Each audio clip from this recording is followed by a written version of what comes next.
Welcome to this MachineBuilder Quick Tips video on connecting and disconnecting parts.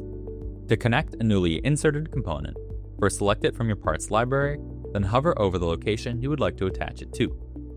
From here, use the arrow keys on screen or on your keyboard to cycle through the available orientations. To confirm your selection, click on the check mark or the Enter key on your keyboard. To connect existing components, you can first hold down the left mouse button near the desired connection point on the first component, then drag the selected components towards a secondary connection point.